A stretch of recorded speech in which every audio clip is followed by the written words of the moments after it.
जय माता दी। मैं Neetu Mishra, vastu consultant of women business, vastu interior भी देखती हूँ और मोटिवेशनल भी हूँ। दोस्तों, आज मैं जिस विषय पे चर्चा करने जा रही हूँ वो विषय है आपके घर का पूजा का स्थान। आपके घर का जो मंदिर है वो विषय आज मेरी चर्चा का है। तो इस विषय पे मैं आपको कुछ थोड़ी सी जानकारी दूंगी जो आपको काफ़ी लाभ पहुँचा सकता है।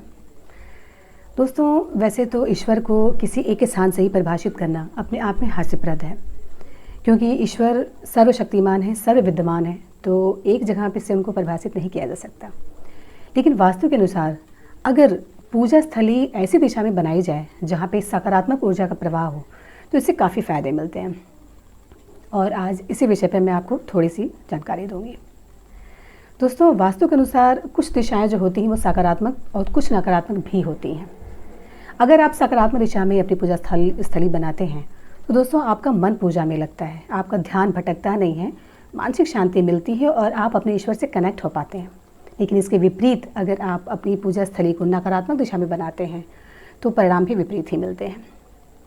जैसे कि दोस्तों, आप पूजा स्थली में मौजूद होते हैं, वहाँ उपस्थित होते हैं, सारी विधि, सारे जो क्रियाकलाप होते हैं वो बहुत आदर्श संस्कार के साथ करते हैं, मगर फिर भी आपका ध्यान बहुत भटकता है।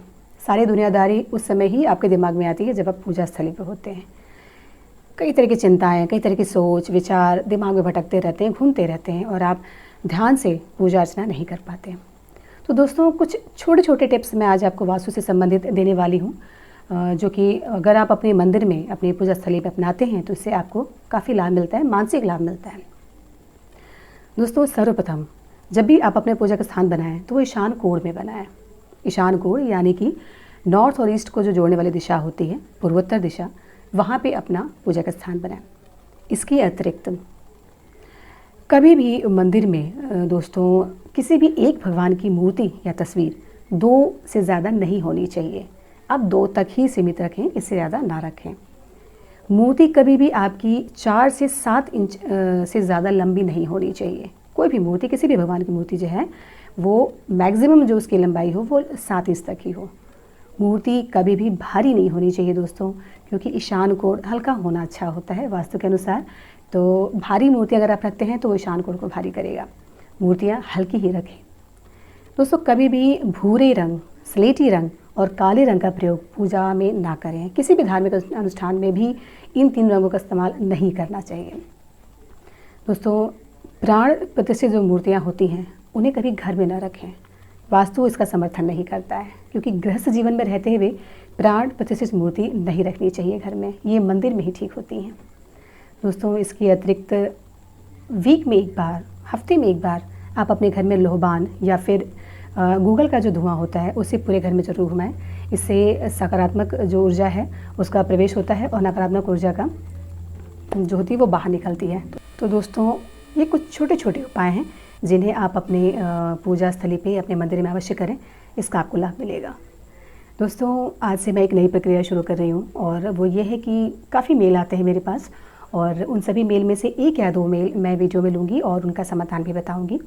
तो आज इसके अंतर्गत जो मैं मेल ले रही हूँ वो है घनश्याम जी का, और मैं इनकी गोपनीयता का ध्यान रखते हुए ज़्यादा विवरण नहीं दे रही हूँ। इनकी समस्या ये है कि मैं रिटायर्ड सरकारी कर्मचारी हूँ, उम्र मेरी 65 साल है और मेरा एक ही बेटा है जिससे मेरे संबंध मधुर नहीं रह पाते।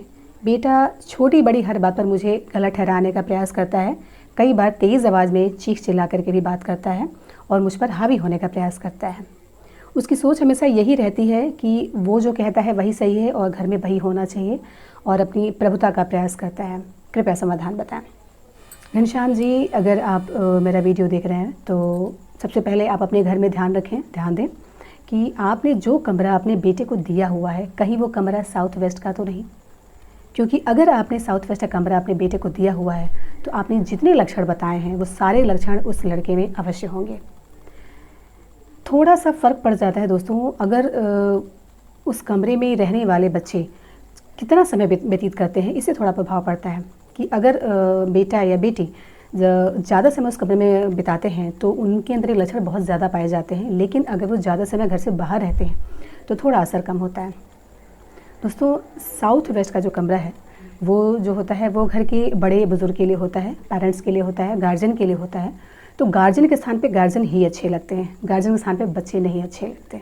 जिन बच्चों को हम बोलना सिखाते हैं, चलना सिखाते हैं, जीवन जीना सिखाते हैं, वो बच्चे अगर हम पर चीख चिल्ला के गलत शब्दों से अगर हमें दुखित करते हैं या हमें कष्ट देते हैं, तो निःसंदेह वो एक बीज तैयार करते हैं अपने भविष्य के लिए। क्योंकि ये तो गीता में कहा गया है कि हम जो करेंगे पाएंगे वही, जो बोएंगे काटेंगे वही। तो ये गलत है। खैर घनश्याम जी, आप जितनी जल्दी हो सके आप अपने जो आपके बेटे का कमरा है उसको बदल दें, क्योंकि जब तक वो उस कमरे में रहेगा उसकी प्रवृत्ति संभल नहीं पाएगी, वो ऐसे ही रहेगी। तो आप उसको बोलें कि वो किसी और कमरे में शिफ्ट हो और आप सब पत्नी वहाँ पे शिफ्ट हो जाएं। इससे आपको काफ़ी लाभ मिलेगा, क्योंकि वो स्थान आपका है, वो घर के बड़े बुजुर्ग मालिकों का है, वो घर के बच्चों का नहीं होता है। और माता पिता के स्थान पे माता पिता ही अच्छे लगते हैं और बच्चों के स्थान पे बच्चे ही अच्छे लगते हैं।